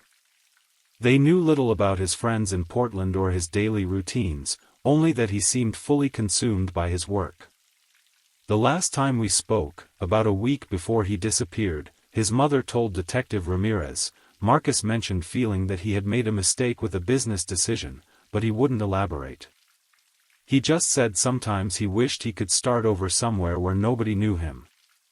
The digital forensics team made a breakthrough when they managed to access Marcus's laptop cloud backup. His notes from the weeks leading up to his disappearance showed increasing concern about an unnamed individual or group he referred to only as TC. One entry, dated February 28, read, "TC made contact again. Says they know about Osaka. How is this possible? Need to prepare contingency." Investigators found no explanation for what Osaka might refer to, but Marcus had indeed traveled to Osaka, Japan, 14 months earlier for what was officially a technology conference. 3 weeks into the investigation, a new lead emerged from an unexpected source. A bartender at Deadshot, a cocktail bar in Portland's Central East Side district, contacted police after seeing news coverage of Marcus's disappearance. The bartender, Eric Donovan, reported that Marcus had been a regular at the bar, often coming in alone on Wednesday evenings, but always meeting the same woman. This was surprising to investigators, as none of Marcus's known associates had mentioned any romantic relationships. According to Eric, the woman was in her early 30s, used the name Ava, and spoke with what he believed was a slight Eastern European accent. Security footage from the bar confirmed these meetings, showing Marcus and a woman with shoulder-length dark hair meeting regularly over at least a 4-month period. Their last meeting had been on Wednesday, March 10, just 2 days before Marcus disappeared. Using facial recognition software, investigators identified Ava as Natalia Kuznetsov, a Russian national who had entered the United States on a tourist visa in November 2020. Her visa application listed her occupation as a marketing consultant. Further investigation revealed that Natalia had rented an apartment in northwest Portland under the name Ava Bennett, using what appeared to be falsified documents. The apartment had been paid for in cash, with 6 months' rent paid up front. When officers went to the apartment on April 5, they found it had been vacated. Neighbors reported seeing a woman matching Natalia's description leaving with several suitcases on March 13, the day after Marcus disappeared. The connection to Natalia opened up a new avenue of investigation. Was this a case of romance fraud? Industrial espionage? Or was there a more personal connection between Marcus and Natalia that had gone wrong? Immigration records showed that Natalia had departed the United States on March 13, taking a flight from Portland International Airport to Vancouver, Canada. From there, the trail went cold. The investigation took a dramatic turn in late April when Detective Ramirez received a phone call from the FBI's Cybercrime Division. They had been monitoring a data breach at Horizon Defense Systems, a military contractor specializing in drone technology. The breach had been traced back to an IP address in Portland, specifically, to Secure Circle's office building. When confronted with this information, Tyler Washington broke down and revealed what he knew. According to Tyler, Marcus had discovered a critical vulnerability in Horizon's security infrastructure during a routine assessment for a potential partnership. Instead of reporting it through proper channels, Marcus had extracted classified drone specifications and had been looking for buyers on the dark web. He said it was our insurance policy, Tyler explained. If Secure Circle failed, he had a backup plan to sell the information. I told him it was insane, but he was convinced it was a victimless crime since he wasn't selling to hostile entities, just competitive businesses. The revelation cast Marcus's disappearance in a new light. Had he fled because he feared exposure? Was Natalia connected to potential buyers of the stolen information? The case became even more complex when forensic accountants discovered that the transfers to Singapore eventually connected to a property purchase in Malaysia, a beachfront villa bought just 1 month before Marcus disappeared, under the name of a shell company. On May 2, 2021, nearly 2 months after Marcus vanished, Portland police received a message sent through an anonymous email service. It contained only GPS coordinates and the words, "Look here." The coordinates pointed to a remote location in the Mount Hood National Forest, about 2 hours from Portland. A search team discovered Marcus's backpack containing his laptop, several encrypted hard drives, and $18,000 in cash. There was also a handwritten note that read, "I've made too many mistakes to fix. Tell my parents I'm sorry." Detective Ramirez organized an expanded search of the area, bringing in cadaver dogs and wilderness experts. After 2 days of searching, they made a grim discovery: human remains in a ravine approximately half a mile from where the backpack was found. Dental records would later confirm the remains belonged to Marcus Chen. The medical examiner's report indicated that death had occurred approximately 7 to 8 weeks earlier, putting it around the time of Marcus's disappearance. While exposure was listed as a contributing factor, the presence of a high concentration of sleeping medication in the tissue sample suggested a possible intentional overdose. The investigation into Marcus Chen's disappearance and death concluded with more questions than definitive answers. The official ruling was undetermined, not quite suicide, not quite accident, with too many suspicious circumstances to dismiss the possibility of foul play. Natalia Kuznetsov was never located for questioning. Interpol bulletins yielded no results, and her trail disappeared after Vancouver. Her role, whether as an accomplice, a manipulator, or possibly even a victim herself, remains unclear. The FBI investigation into the data breach continued, eventually leading to arrests at competitor companies who had purchased portions of the stolen information. Tyler Washington cooperated fully with authorities and received immunity in exchange for his testimony. Secure Circle collapsed in the aftermath, its assets sold off to pay creditors and legal settlements. The promising startup became a cautionary tale in Portland's tech community. Marcus's parents established a scholarship in his name at Stanford University for students studying ethical applications of cybersecurity, hoping to create something meaningful from their tragedy. The property in Malaysia was eventually seized by international authorities, though no evidence was found that Marcus had ever actually visited the location. The case of Marcus Chen illustrates how in our modern world, a person can appear successful and stable while harboring deep complications beneath the surface. It reminds us that the digital breadcrumbs we leave behind can tell stories we never intended to share. As we conclude on this story, perhaps there's a lesson in this modern mystery about the pressure of expectations, the allure of shortcuts, and how quickly our carefully constructed lives can unravel when we compromise our values. Our background sounds will carry you into tranquility as you drift towards sleep. Thank you for listening to tonight's true crime story. Rest peacefully, knowing that another story awaits you next time, ready to accompany you on another journey toward restorative sleep. And until next time, stay safe and take care. Good night.